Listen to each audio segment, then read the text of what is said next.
to come talk to you. Sorry. Yeah. Talk to you today about the Columbarium Garden.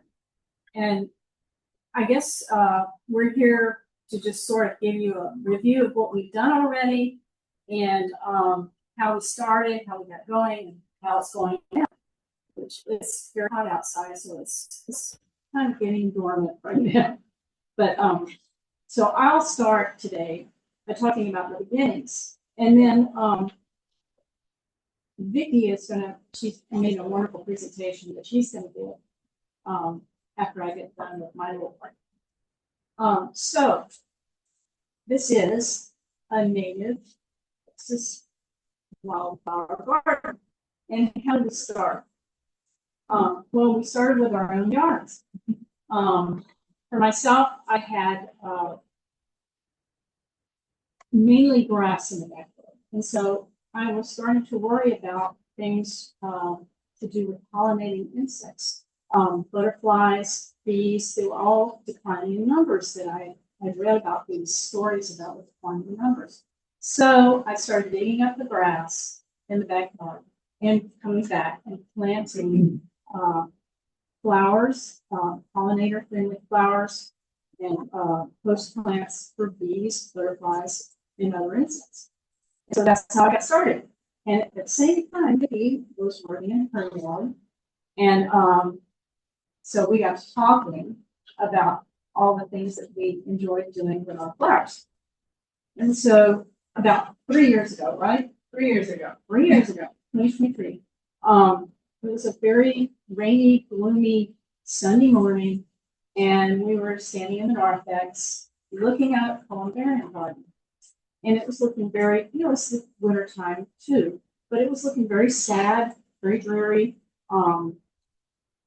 Apparently, some of the plants had died, so it was not flourishing. We found out later that the sprinkler system had actually broken, so there wasn't any kind of support for the plants that were out there. And so there was a lot of deterioration going on with pipes and things like that too. So, as well as storms coming through to wash away the dirt materials and mulch and things. So as we looked at the garden, Vicki and I, we started dreaming about what this garden could become. And so we kind of gravitated to what we were already doing, which was native gardening. And so I've included, there's a sheet there that we drew up that has to do with the kind of flowers that are in the Columbarium garden as well as in our own gardens. And if you have an inclination, it's a good thing. You might want to try to add it to a few plants to your own yard. But in any case, we think that nature has really come back in the garden. And it's just a really good feeling to see what's happening in there. And it changes with the seasons. But now, Vicki is going to tell you about how it all got going and all the people that helped. So thank you all for being here. How many of you are native gardening? Great.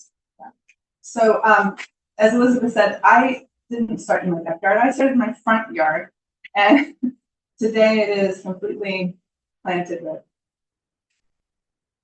flowering plants and fruiting trees and things like that. And then the backyard is my vegetable gardening. So I'm not someone who likes to mow the lawn, and I don't like to pay to have someone mowing my lawn. So I just got rid of my lawn. And it's been a joy. This is the hardest part of the year, I think, for gardeners, is this heat. So what I did was I went back to the start of this. I have an email to Elizabeth in March of 2023 where I said, wouldn't it be a nice Easter gift to the congregation to have stick flowering in the garden? And 3 years later, we're still in the garden. So I just want to bring you up to date about how we got there and maybe what's next. First of all, I want to recognize the fact that there is a committee now for the Columbarium Garden that is working on a longer range plan. And Elizabeth and I did not volunteer to serve on that. We decided to continue with the focus of maintenance while we're doing looking at the options for the future. have questions about that. I don't know if anybody else see anyone. Yeah. Who is that? It's Peter Bosher, Walter Murphy, and Richard and Courtney Harper. So this was the dedication in 2016 of the garden. Do you think maybe point here?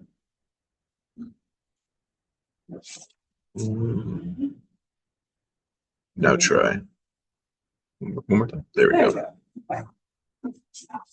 You remember that? That was November 18th. Were we putting someone ashes in on that day? And if so, who? I'm sorry? No, this was the dedication of the garden in 2016. Oh. Yeah, and the garden had been designed by Fidela Wine Farmer, and the garden was conceived as an extension of both the nave and the narthex. So the fountain, if you can see, it's not there, it was added later. And it was to create a north-south access with the church's baptismal font and the pulpit, and then an east-west one with where the altar is now in the narthex.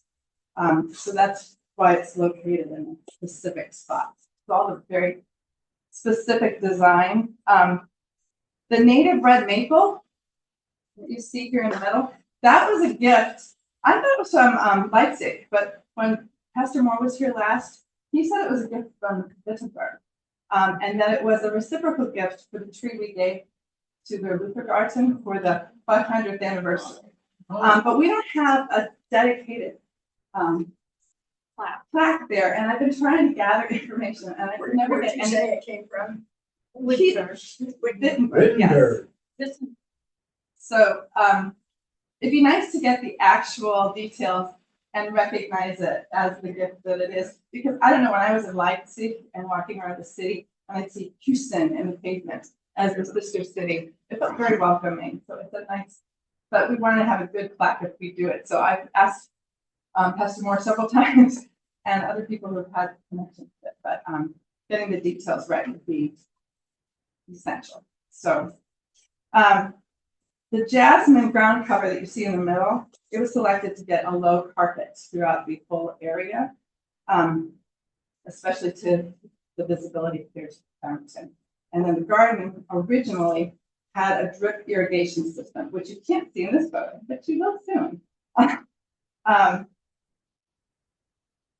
The benches that we have now, they were originally designed to be, it was planned to be precast concrete, but they ran out of funds for that, which would have been very nice. And so we've had different benches in there, and we also have the gift, the memorial bench from Chuck Alexander. So that's how that's been handled since. So after receiving permission from the Columbarium committee to plan a renewal of the memorial garden, we went in and inspected the garden and created a design and got to work. So this is the way it looked when we started. You can see the foxtail fern, the bench. That's the one that Zach had built for this project. And the fountain's installed, and you can see the tree in the background. And the weeds. And the weeds. So the condition of the plantings and the irrigation system were very poor at that point. And that had happened over probably about 5 years or more. So the existing plants were the Asian jasmine, the foxtail fern, and the weeds, yes. And the Asian jasmine vine is actually invasive, and it began to grow into the niches themselves. And so when they did an ornament, we had to clean out the vines from the niches. So that was not a desirable thing to continue. So you can see here, most of the dirt had come away from the bottom of the tree, and you can see the irrigation system that has been exposed. And so something to be addressed. And then we had removed the foxtail fern with Forest Sparks' help. It was about 100 pounds, I think, of the roots of these things. They get very interconnected and they form a mat, so it's very difficult to remove. So we took them out and we planted them along the back wall on the parking lot, which seemed like a great idea at the time. You'll notice there's maybe 3 or 4 of them remaining. because of the irrigation system, which is not there. So We still don't have irrigation? so this is a sketch that Elizabeth did. Oh, sorry. So I was just gonna say about the irrigation system. Apparently, when they redid the intersection there at Rice and Rebar, they somehow messed up our water supply for that. So that's talking to Sunny about it.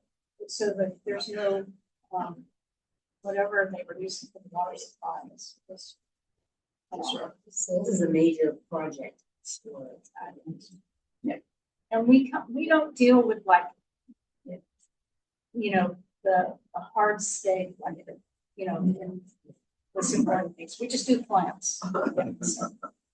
So Elizabeth designed, we came up with a little design for the areas, and she brought about 15 to 20 plants from her own garden to this project. She also got some plants from the Audubon Society, and I contributed a few of mine. But we did start with the plant, yes. Well, in your planning process, did you amend the soil and look at the soil quality? Somewhat, yes. And we'll get to that. I brought in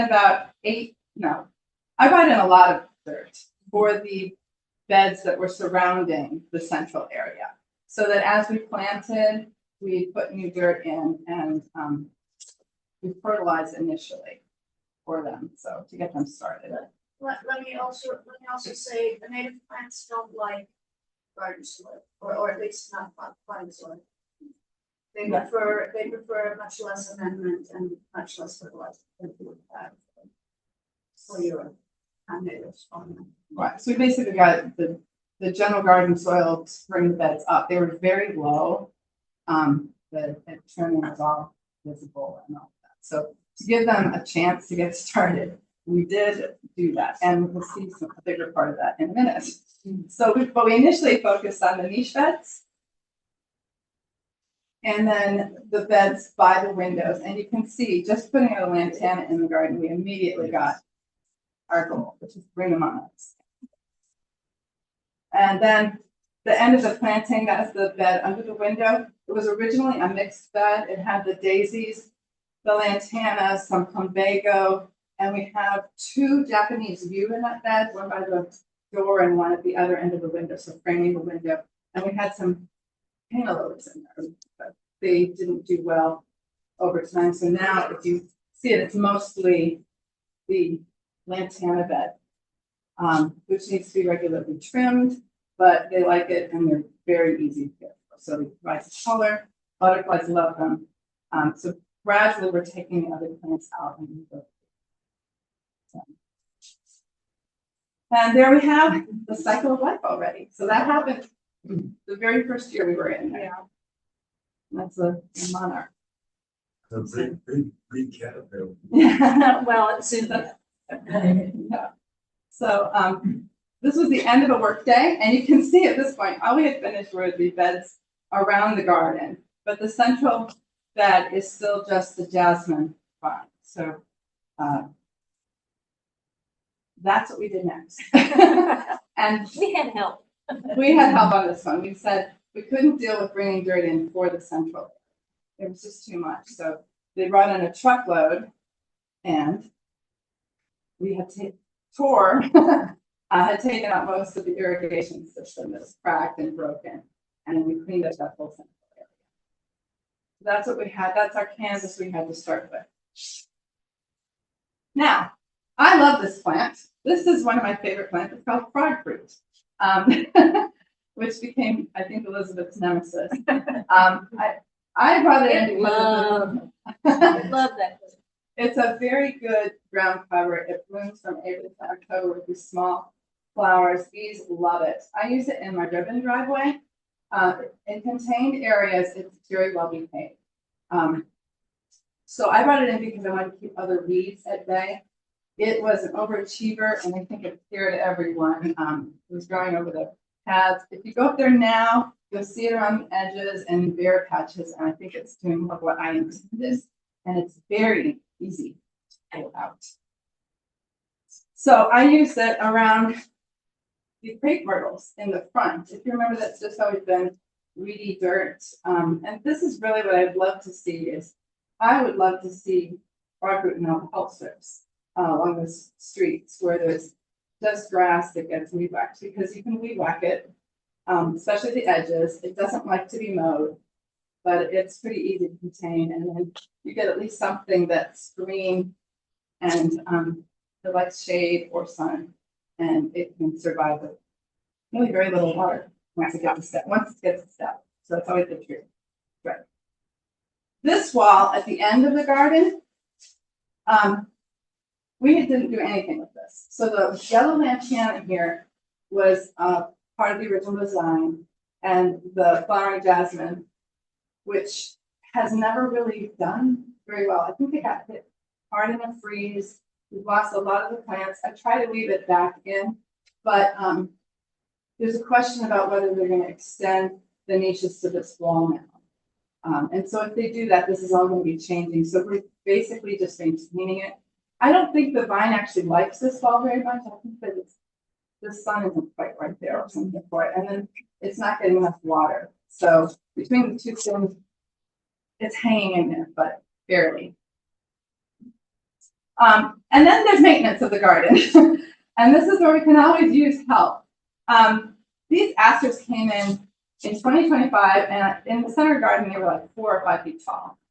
They got away from us, and we weren't really sure what they were at first. So cleaning out the beds is a regular and ongoing process.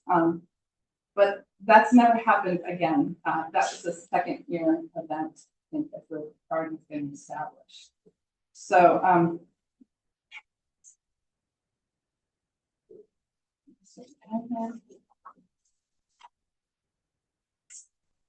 and the other problem with the niche beds is one is sunny and one is shady. So it's been a real process of trying to find plants to go in there that are going to survive or be happy in both places. So this year we're trying some violet sage, which is getting established, and eventually they'll get a lovely spring bloom. It's more like a carpet plant. And then we have the red sage. So this is a shrimp plant that was a gift from one of our garden Leland, and it's in there still. It gets overwhelmed, so I cleaned it out this summer, and we have yet to really have that plant thrive. But it's an example of some of the things that are in there, and as it grows and adjusts, gardens are always changing. You might be able to see the shrimp plant. This is the Duranta with its monarch post, and it's doing very well. It's actually overachieving right now. It's that tall plant with gorgeous purple flowers on it, and it's supposed to droop over, but it's closer to the maple tree, so you'll see that out there. And this is the blue mist. Another overachiever. Yes, which was crazy last summer. It got into the garden, and it was the happiest little plant. So it was huge. It blooms in October. The butterflies love it. It's a great source for them. But this year it's been about locating the starters, pulling them out, trimming them back, and keeping them in shape. So it's a great plant to have, but it really needs to be encouraged to keep within its bounds. But if you're ever looking for something to fill It's space, a mist flower. It has little misty flowers, and the monarchs love it. yeah. So we'll be seeing. Oops. Okay, so I wanted to go to a process of what's happening with the gardens in general. This was back in 2023. This is the ramp, and we had planted it. I had some purple sage from my garden, and the purple flowers are the obedient plant. There's a yellow lantana. We had a purple salvia behind that, some Mexican marigolds, some red lantana. It was great. And Easter lilies too. And here are the Easter lilies that came up that spring. And the purple sage is behind that. So we were optimistic, but there's no irrigation in that bed. And then there was construction, and then there was this. So these beds are really difficult to have anything growing. It's actually very, that's extremely durable. I don't know if we go with succulents or what you do if there's no, but the obedient plant really enjoyed the hardship this year. My friends call it a disobedient plant because it spreads everywhere. Again, this is a very contained area, so it's kind of ideal for it. What about the front? It wouldn't be any height, it would just be a low ground cover, it's 6 inches tall, that's it. So this is a spider lily that was in that window bed originally, and it was very unhappy, so it got relocated to the bench area and told us how happy it was with its new location. And this is a beauty berry. You can see. So.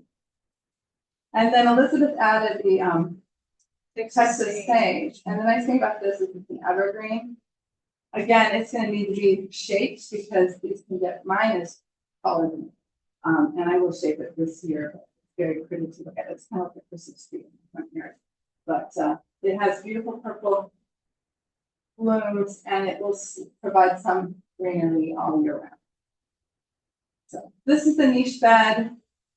Not too long ago, I put in coleus, which is not an annual, and not it's an annual. It's not anything. And I put in some pencut just to fill the areas. So we're still working on that solution, but it did well in the shade. Something that didn't get too tall. Right, Spirit. Beaches. right. It needs to stay under that one. You can get about 2 feet to be fine. Yeah, and it's difficult because like you said, it's ideally it would be nice to have it match both sides. Right. But because of the conditions of each bed, that is really challenging to do. Because we need plants that can thrive in both, and that's really hard. Well, what is it?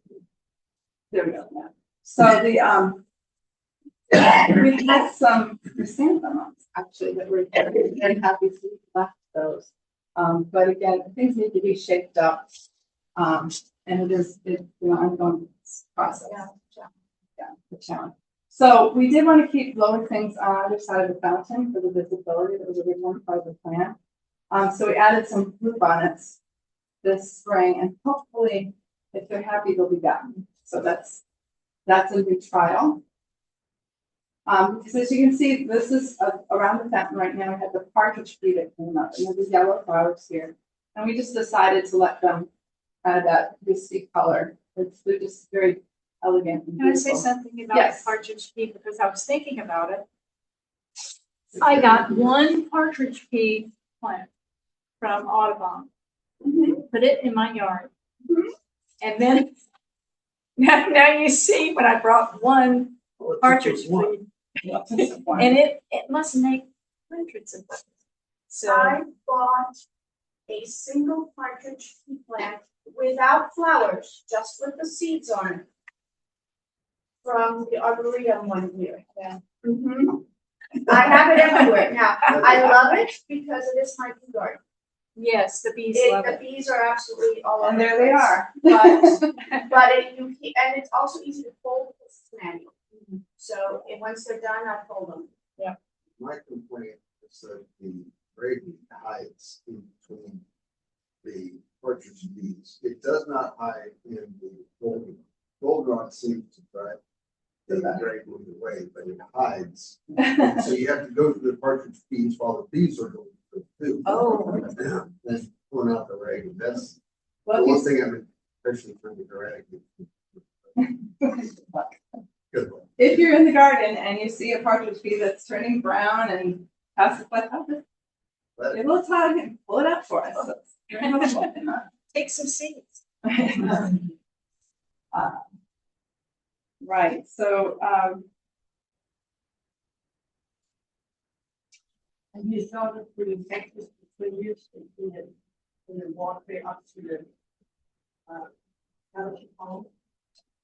Texas petunias are not a bad idea. I've got, yeah, no, they are short. I've got some growing on our, between the sidewalk and the thing. And they are only this tall. That's what as tall as What is it? They're Texas petunias. Oh. The Mexican ones get 3 feet, but these are literally 1 to 2 feet, and I would say mine are staying well on 1 feet. When they come in white and they come in pink and they come in. Oh, I think that's. Yeah, they come in pink and purple, it's just a one that Are you talking about by the ramp, that area? by Yeah. the brand. That's actually a height. So maybe the Mexican. doesn't- ones are- And I tell you, I have a ton of that. What were you suggesting? Getting the Mexican petunias, they get pretty tall. Yeah, Mexican petunias get pretty tall. It's contained area because they spread. Fill in. Yeah, I don't know. I mean, that's certainly also an idea. If you want to go native, I would go with the shorter ones, but I understand that the desire for height with It's something that's, I'm almost thinking maybe shrubby would be better. Because once it establishes, it'll kind of grow and then you kind of cut it, you shape it down if you need to. But I'm not thinking right now of a good shrubby thing. It looked like bundle flower might work. more so than height. I think it's something blooming, other than the white carpet of the frog fruit, which is right around the crepe myrtles and those kind of areas where someone need to step on it, it's fine. Walk across it, don't trip. But the ramp area, it needs to stay low enough so it doesn't drape on the ramp itself. And the kids love to pick flowers, I think, so it just has to be something safe for children, which has been one of our rules all along to avoid certain plants in public kids. So that's just another. And here we have zinnias that Chris Solberg and I think others threw into the garden. So it had little spots of color. It's been quite a variety. One of our supporters wanted a better pot for the center of the garden. So I got this one from Buchanan to pick up the colors that are on the wall and blend in. I chose 2 rosemary plants because I wanted to see how they would do. Pots require a lot more watering, and that's obviously an issue here. So I didn't want to invest in something and have a really hard time. So I started with some smaller things to see how they would do. The trailing rosemary and then a taller one for height. They'll have blue flowers. Rosemarys are often used in memorial gardens as a symbol of love and remembrance. So it's a good traditional plant to have in a garden. I put in some rue and some hyssop because we talk about them in the Bible. The hyssop is not the same one, apparently. I did more research, but it's still nice to say the name and have the deep purple flowers. It did okay. And I put in 1 lily for a splash of color, which did not last. So I think the rosemary was a pretty safe option. It needs to be trimmed up and it needs continuous watering, more so than the rest of the garden. Yeah. And then I put the pomegranates at the end by the hose and at the end of the wall. It comes straight up and there's lights there. The pomegranate is seen in a lot of Renaissance art. The Christ child will be holding a pomegranate. And it's a symbol of the passion. The hard shell is seen as the faith, and then the seeds of new birth. So you'll see it in a lot of artwork, and in fact, it's nice to have something like that in the garden. You can also eat them when they're completely next to your baby. So here's more of the zinnias. What is the white stuff? Yeah, I don't know. Maybe Yeah, I do, but It's the one. I've been looking at not Columbarium, it's actually, it's known as butterfly weed as well. is it a host plant? It is, I don't think it is in my garden, but it is a native. The prairie grows it in the fall. It'll turn beautifully white, and that is what the white that comes out. It is definitely native, but it's a little bit challenging because it gets pretty tall, but doesn't fill in anything. So it's kind of tall and wispy Mhm. with not a lot of substance. So, I mean, I have it in my garden, it does clearly get visited by bees and others, but, I wouldn't call it my mainstay garden plant, that's, you know. Seeds are difficult to collect because they mature singly, so it's really hard to collect seeds. So I did want to mention that, like with the zinnias that came up and maybe that white flower, there's a company called American Meadows. And if you get on their, it's just americanmeadows.com, and I've gotten their seeds before several times. And it just says, what region of the country are you? Texas, Oklahoma, you know, that's the one I get. So, I mean, I literally, we had put new bedding soil or mulch or whatever we used this year, and I just threw the seeds out there. And then that's what happened. I was like, oh, I did good. Because, you know, it all of a sudden, it just, you've got all these kind of tall things and then real flowers like the zinnias come up. It's beautiful. And it's really pretty cosmos though. Yeah, yeah. So different one ones. thing one could contemplate is to get the Texas Oklahoma roadside mix from Native American seed, which because it's a roadside mix, everything stays on a green. Okay. And so they actually have a pretty good And that company is, Native American seed. It's the Native very first American one that does seed. Okay. that does this. They'll okay. And so that is the only thing that they don't have in there, which you don't need for the garden, but you need for prairies grasses. It's all, I think it's entirely wild, Oh, which is perfect for the garden, but not so great for it. You need to see a prairie, you need the like 3, 4, 5 different grasses that work well. So we have a relatively narrow strip. This is behind the fountain. And then you can see the tree back here towards the shade. So we have the pot under the tree area, and then that's the big veranda. So we were trying to focus more of those flowers in that strip behind the fountain, and then lower the level right in front of that, so we can keep that line of vision. So, yeah. So anyway, going back to Elizabeth said, I just wanted to summarize about the natives at this point. And they really do, when you establish a native garden, it will save time, energy, and money. Those 3 things. And I think that's proved true for us. I know sometimes people might maybe see the garden getting out of hand. It's been very difficult to work in this summer. I've had a hard time just doing the minimum things in my own garden. I feel the heat very quickly these days. So it has to be very short. I came by Friday evening when we were going to Hungry's for dinner and sprayed the garden down, which is you're just getting it watered more than Sunday. Just for these days when it's super hot, because the nice thing about the natives is they will live a long time and they'll grow very, very strong. The first year they put down the roots, second year they start to establish, and then this year we've really actually seen how some of them are doing and wanting to reach their full potential. So you don't need to buy a lot of replacements, which in the garden, this actually get very expensive very quickly. And they will withstand the drought we've had, and then we have these heavy rain days, the floods. They've done well in the freezes. Even if they die back, the roots are usually strong and they'll come back. So they've been ideal in both my garden and here. And once they're established, they really do conserve water. So it's just these last couple of weeks that I've been trying to water more frequently because we've had a lot of environments too. And you want the garden to look alive for those services. They provide habitats for wildlife, especially the insects and microorganisms, which is why we don't need to use pesticides.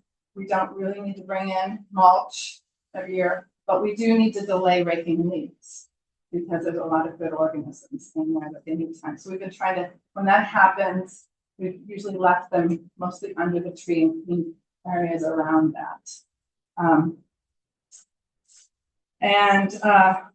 For me, I think they really do create an aesthetic sense of this. These are our plants, so you won't see them other places. And I do want to thank Ernie, she's helped us with advice. And Elizabeth has been my partner in this, so I volunteered. And 3 years later, I guess I'm still volunteering, and I have to remember that. It's been a great project. Linda's been supportive, and I think the choir's been very appreciative of seeing that. I don't know, I like to sit in the choir and look all the way back through the windows to see the butterflies. Maria Campos has worked in the garden, Galen Lesher. and of course Santiago. Oh, yeah. He had been instrumental in making any of this survive at first, because I had set up hoses in different places, but he came in and watered. With all the changes that happened, those hoses disappeared. We have the access now again to the one at the parking lot, so it would be possible to water that ramp bed again, and try anew. So with the petunias or something, because they do need water to establish, and I think the best time to start looking at that is when the heat cools a little bit in the fall, so they have the winter to get established, and then you have a chance of having something look good again this year. The best time, so we're getting into plant sale season, September, October, all the native plant sales will come. October would be a good time to plant, because it will, like you said, it will allow it to establish for the next round. So really, that would be the time to get the plants. They'll be available, they'll be less expensive.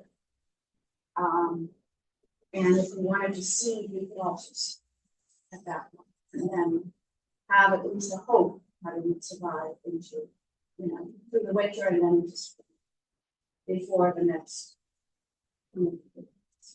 Are you the plug for, do you have the rice garden, the rice field I- garden? Yeah, I wanted to go over and see that, and Yeah, so I'm just saying, they have a plant sale twice a year. right, One in October, one in October. And it's very reasonably priced, and it's a nice relationship they have with rice. It goes to fund their garden. Right. Which is easy. yeah. Well, I think a lot of people have plants within our community to share as well. And so that's really, you don't really need to go buy a lot of things if you can find the right plants. It's just a matter of not planting what people happen to have. That's what you don't really want to be doing at this point. Yeah. Do we handle all the maintenance in-house? Or do we have, For the garden, do we hire anything out, or do we do it all? we do it all. Do it all. It's, And that's why, like now, we're not gonna go out there, it's 103 degrees, Sure. and, I do, I'm During minimum. the day, it doesn't cool off by 8 o'clock at night, it's like you're scared. No, exactly. And I'm not one to get up before I have my Also, coffee and come to the garden. Let me say that it is not a trivial challenge to find a company that understands savings. There are some, Okay, yeah. there are some. Yeah, I cut it Um, 2 inches but- spread wheat. Exactly. So it's not a trivial problem to find people that can handle the natives. But once they're established, and I guess my hope would be to have more regular work days, then it can be largely handled in-house for something that size. But it can't be handled by 2 people. That's not gonna work. In the long term, that's not a successful strategy.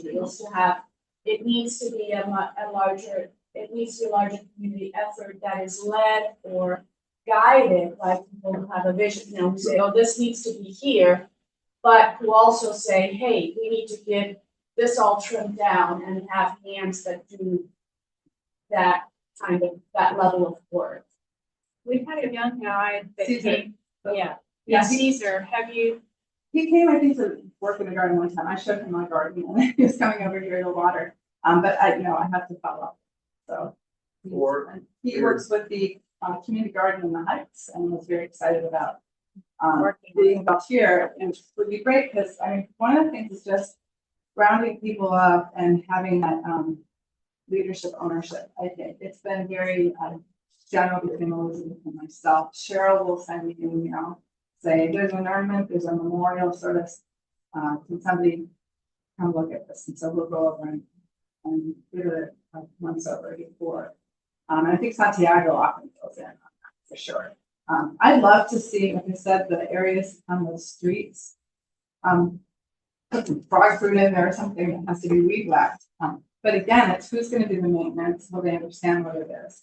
So if you hire an outside company, you really do need to go with someone who, I mean, if you're going to have natives, you have to have someone who understands that. Because most companies will just mow and blow, and that's it.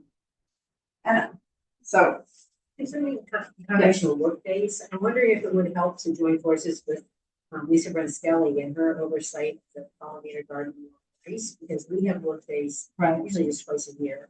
It's usually just Ed and me and Lisa. you know, But maybe if we made a bigger deal out of it and said it's good for both the Columbarium garden and for this pollinator garden, it's true. I've reached out to Lisa and I told her what we were doing with the garden, and her work day, I think, was like Easter weekend or something, so it was just impossible for. I'm just saying in general. Right, let each so I other think know. that is exactly one of the issues that we have. Pollinator garden on Rice, and then we have a Columbarium, very much, this is Lisa's project, this is Vicki and Elizabeth's project, it starts getting tagged, rather than being a community-wide, project, so I'm not sure how to do that, but, I think it would be beneficial, I think we could, there's a lot of plants in the garden that start getting established, they could go other places, there's other places we can have some, I would love to have something on the Greenbrier side of the campus, there's lights there on the wall. And we have a red bud that's trying to survive.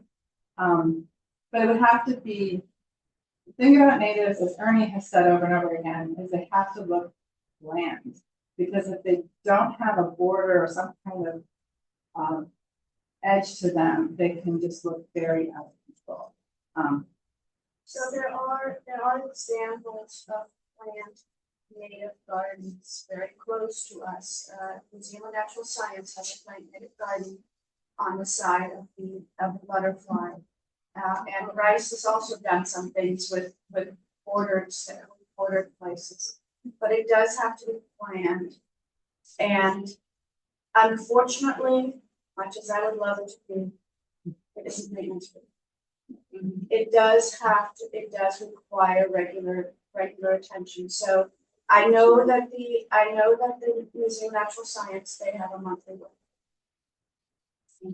They just, and that's put out to all the people because it is sponsored by the Museum of Natural Science. It is put out to all the prairie people and everything. And they do have work days pretty much every month to make sure that stays. I don't know about the rice. I haven't been over there to see the plantings there, the small plantings they've done, but they must also have somebody make it. So it is both planned and made. And then also the tolerance for it, it is not going to look like a rose garden. At any point in time, at any part of the year, it is not going to look like that. It is still going to look planned and attractive, but it's not going to be, it's flowers and blooming in December. It's just not. That's not how our plants work. I think setting up maybe 2 dates a year that at least we all come together, that would be really a good goal initially. And then each garden could have its extra attention that would be more flexible to people who can do it. It is really difficult because Ben Rimmer had organized a work day, he said about a year or two ago. And it's like you have so much to do Yes. in about, everybody wants to come from 9 to noon or something like that. And then they're like, well, I can come for an hour. It's huge. And so I don't know if we need Was it too many people or too much to do? A little slow. Yeah. A little Little slow. Some people didn't know exactly what to do. And we were thinking about giving jobs out. But then it wasn't nice. Part of the problem with that one, you're referring to, it's been so long since things have been done. And there were shrubs that had been dead for 2 years. Exactly. They were pulling out. I mean, they've been sitting there, dead shrubs for 2 years. Very established root systems. It was a hot day. And, you know, you spend 2 or 3 hours trying to pull out that shrub, you're exhausted. Exactly. Yeah, and that's an exhausting. You're right, it does take planning, but again, I'll just put your plug for Lisa. Lisa Yeah. is most organized, so I know. Right. So Lisa will like email me, okay, here's the diagram and this is what we're gonna do. And, you know, and then get involved with her, it might be helpful to Yeah. have assignments. for We're different so volunteers. artsy, we don't. Yeah. I will put a plug for the last part. I just feel, garden has other benefits about stress reduction and, community building. And so I do invite you to join us, but I would have to say that sense of well-being. Elizabeth and I have sung in the choir on her, but I think I really turned her as a friend now because we breathe together in the garden. We talked about what's going on in our lives. There's just a lot of time to connect. And I really value that. I wouldn't have gotten that working in my own garden, but I did get that coming here and working with Elizabeth. And that's a huge value, I think. The other thing is the aesthetic sense. To me, these native plants are gorgeous.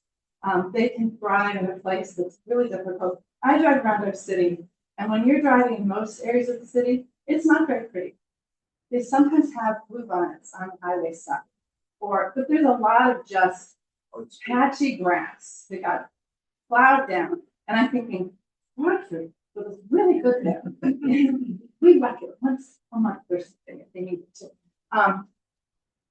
Our environment is really in crisis, and these butterflies, bees, they're depending on us. And I feel like this little patch just makes a bigger statement about taking care of God's creation. I had an interesting experience that relates to all of this at Rice this week. I'm over there a lot because of what's getting built around us. I know a whole lot more than I can say at the moment. We'll be fine though. Behind across the parking lot from this, I can tell you, there's not going to be anything built. That said, there will be gardening there, and in the process of this last meeting, I was walking by that natural gardens, local planting at Rice, and the guy who we relate to, his name is Greg Marshall. He said, "Gee, that looks like our Columbarium." He said, and then he said, I told him, we talked about something along this side because of what's happening at Rice. He said, well, just call us. And they haven't done a thing. This happened Tuesday. He said, call us. Our groundskeepers would love to talk to you about that. And so that made the breakthrough. It was just, they moved the lunch that we have to discuss all this craziness. They moved it across campus. So I ended up walking in the heat a great distance. But then I walked right by that and I was stunned. This is by the rec center. Yes, Yeah. I was stunned. It's gorgeous. Yes. And it's all. One more thing so that you have this in your head and you'll see it next Sunday's liturgy is something that we've never done here before. In fact, nobody's done it yet. We'll be the first because everybody else is going to do it on September 6th. We have other issues. And it's something that the entire church throughout the world, and not just Lutheran, is trying to push. And that is a day called Creation in Christ. So this whole day, the whole liturgy is about the creation. The goal is that from the first Sunday in September to October 4th, anybody know what October 4th is? St. Francis Day. There'll be a season of creation. And all of the stuff will relate to that. And that's got the Pope, it's got the Lutheran World Federation, the Methodist, the World Med. It's a global thing, and you're going to be doing it probably first because we're doing it next Sunday. The whole and part of that you had in the nave, and if you haven't looked at it, it's going to go away in another week. And that is the stations of creation that are around the building. That all came from the event at Valparaiso University that Ben and I went to. I went there looking for a pastor. And they went there because they didn't think I should go home. We had a great time. We learned a lot, but this was all about this new season. And we're flooded with information about it. So next Sunday is all about that garden and every other garden on earth, planned or unplanned. And we also are very fortunate to have Jaime Gonzalez come talk to us. He's now the director at UH Center for Resiliency. I have not gotten his title, but in the past, he has spoken up. He has immense experience setting up these things. Immense experience from the Nature Conservancy, from Cape Prairie Conservancy, from lots of places. And I think it'll be a really fun, whatever he talks about it. He's also spoken at the state meeting for the Texas Master Naturalist, as you know. So I think it'll be a really fun thing. And a lot of what I know, I've learned. The idea that you must have bluebonnets in a native garden in Texas. That was his idea. The idea that prairie is place, that is a placemaking activity, not just a garden. That is his, and he was very successful at selling that too. And the Anderson community, so that prairie that is now built on was his project, knowing full well that it would be built on in 2 years, and actually last long. But that was his contention, was that is a placemaking activity. And I would even say, I would call it to replace. We're trying to replace what originally was there, which was, I mean, maybe this wasn't exactly the prairie, but the prairie, extends. Oh, yeah, no, absolutely, absolutely, it is, and some of it is replacing some of the things, but yeah, it's definitely, we should chat about those folks. Because I was that is stunned. I mean, the thing that that might synergize just enough. I just also want to mention again, we talk about all the work that's gone into this. So much work that's gone into this. Anytime we expand the footprint, it's gonna take more work. It's not the nice, it's great to talk about it, but we have to plan. Installation is gonna take some time, but installation is kind of a one and done, or maybe 2 and done. Maintenance is gonna get us. and we've experienced that. Your husband in particular has experienced that because of all the non-plant maintenance that's had to be done on this building. I mean, we have spent in the 5 years I've been a member of this country, we have spent over $600,000 on deferred maintenance. I think as of this weekend, this Thursday, I think there's one more big project where something would go wrong. I think there's only one. But it's time, I think, and that's why I think the timing on all this is so great, to start thinking about something we're not having been thinking about, or been fixing necessary things, and that's aesthetics here. This is a beautiful campus, but you said it enough that it needs care. It probably needs budget stuff.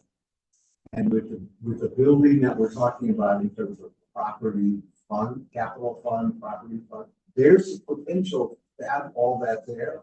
If somebody wants to give money to do this side of the building, and because of our location, what we're going to experience from all this nuttiness that's going on across the street at Rice is that we're going to experience gardens right behind us.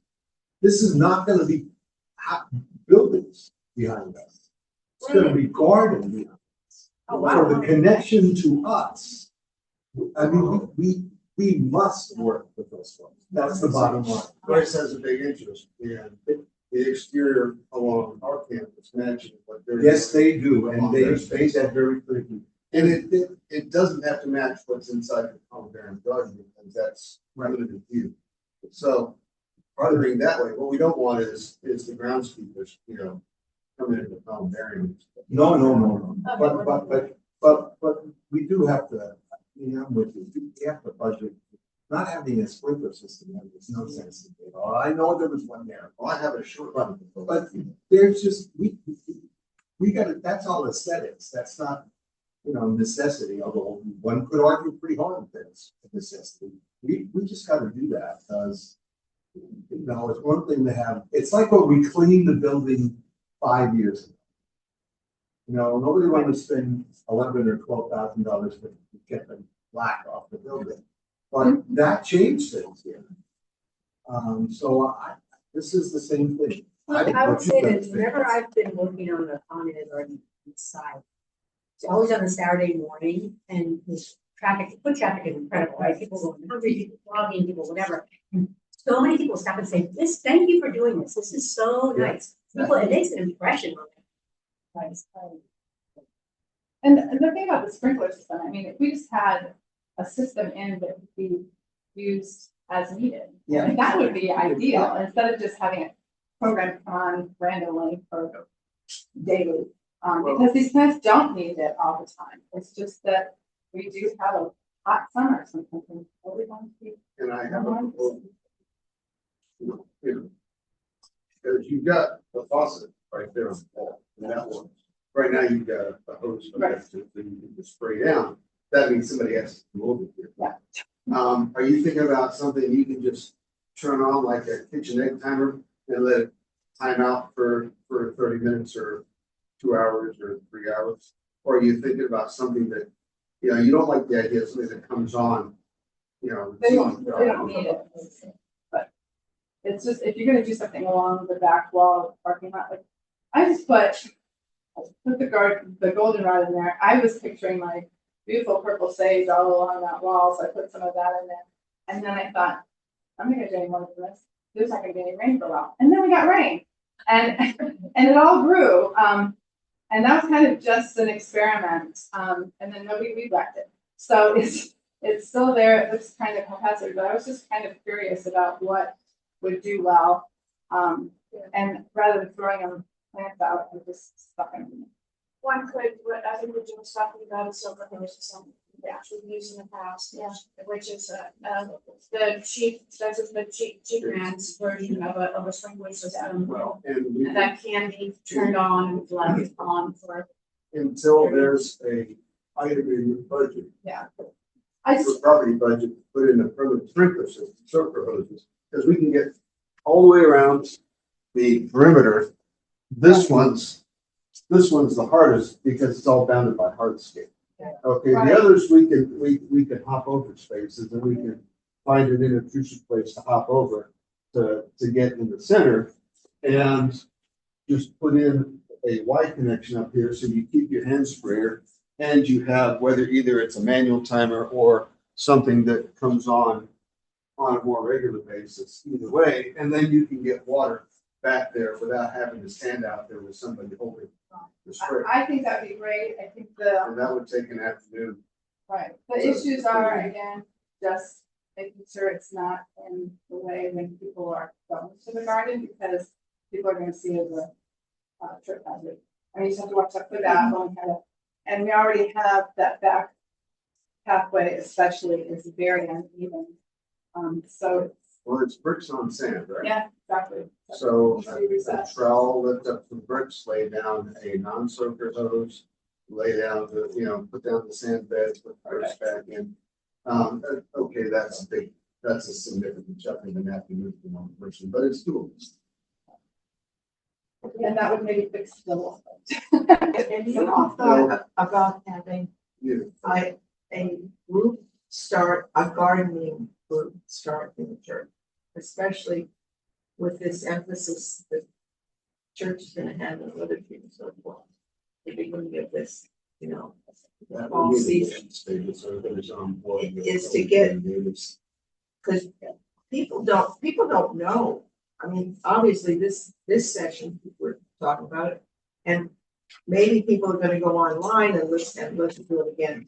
But in general, I really don't think the congregation is that aware of the possibility that they could be working at the garden. They don't know. And I think because of what's gonna happen around us, there's gonna be a kind of the right time, a kairotic moment to do all that. You know, I mean, this thing that's across Rice from, across Rice Boulevard is the beginning of something. And what they're gonna build is gonna be very much like that. But they are gonna take the garden, and the need for green space very seriously. And so I think there's a way to connect with the community, the neighborhood, which we are not connected to, and the university, which we're very well connected to, because what we did with that parking lot. You think that was just about money. You don't know what the effect of that has been for this neighborhood. It's unbelievable. And so I think there's a moment coming. It's not yet, but a good time to plan when all this stuff will come together in a way that will connect us. It won't be just about gardening. It'll be about community. And that, I think, is what you were saying. Yes. The relationship with Elizabeth. Exactly. Thank you for. Because I watched them do it the last time I had this job, and that was 4. I watched you guys when they redid that garden. And I don't know how much soil you moved. And the stuff you took out How much- all around how it. much But I sweat. know how much sweat I saw, there were puddles, you know, so we didn't have to worry about watering for a while. And Elizabeth learned a very important lesson from me, that every soprano should own a pickaxe. Go tell my wife. She's an alto anyway. I can give her one. Thank you all.